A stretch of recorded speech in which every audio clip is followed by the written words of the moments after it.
Entry number 2, what I thought I needed versus what I actually needed.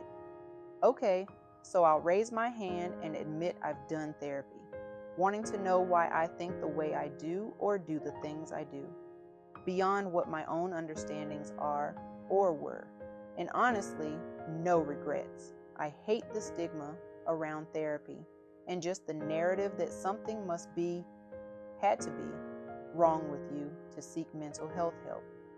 Maybe there is, but isn't there something wrong with all of us? Anyway, a pivotal moment, or session I should say, was learning my physical and emotional response to not ensuring my needs were met, and it resonated that sometimes our needs can go beyond the survival needs to eat and drink and all that jazz. One of my needs that I recognized then was preserving my space and carving out the essential me time that, as an introvert, I crave and need to recharge. Don't underestimate how draining socializing or just being in the presence of other people can be. Not in a bad way, but in a reflective way. Each conversation is a drop in something within me that my me time helps boost up. When I don't get it, it leads to unplanned frustrations with no other reason besides the imbalance that exists within me. Second, writing and reading. To me, that was not surprising, but giving voice to what you always felt to be true is relieving. You know, it's not just in my head. For someone introverted, shy, timid, and I could be like me, I spend a lot of time listening and ultimately absorbing information, emotions, facts, data, names, and etc. like a sponge without limits. On the flip side, I unequally give back as much as I absorb. But writing is my way of expressing and reflecting all that I've absorbed in new ways in my own lens and perspectives. And reading, don't get me started on it. I don't read as much as I used to, sadly, and there's guilt along with that too.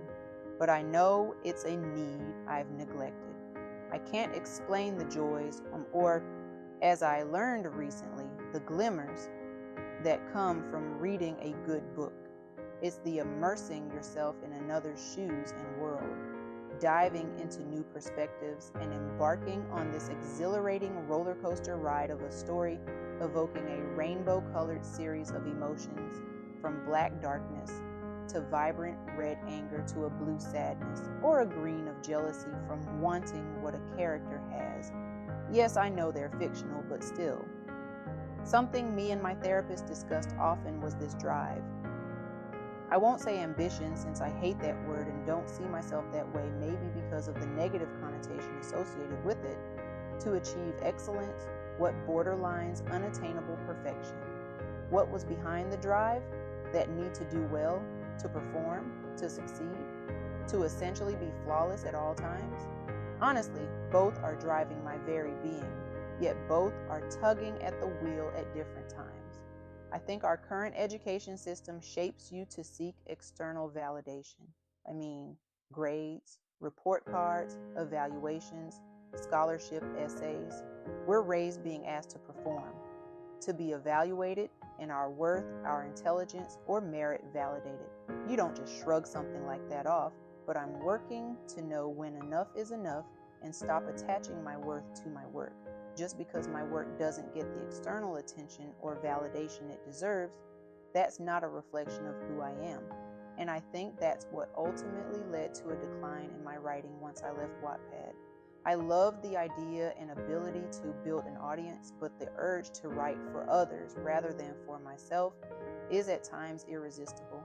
I've always wanted to write the stories I wanted to see, and that shaped my characters, the worlds I created, the issues I addressed, and the lens through which I wrote each story. But that validation you can get from the comments and interaction with a live audience that follows the story as you built it is addicting. And once I left Wattpad, or rather now that I've left it for years, I'm struggling to reconnect with why I fell in love with writing in the first place. The love, the passion, and the desire is all there. It's just a matter of building up that inner confidence that used to guide my writing, rather than external validation I had come to really on. So, What did I learn about myself from therapy as it relates to my needs, to preserve my safe spaces and leverage them to rejuvenate myself in ways others may not understand? And that's okay. They don't need to at the end of the day because they aren't me. To adjust my sails, to allow my own waves of confidence and validation to push me through the sea of creativity rather than be pushed by the harsh winds of external validation.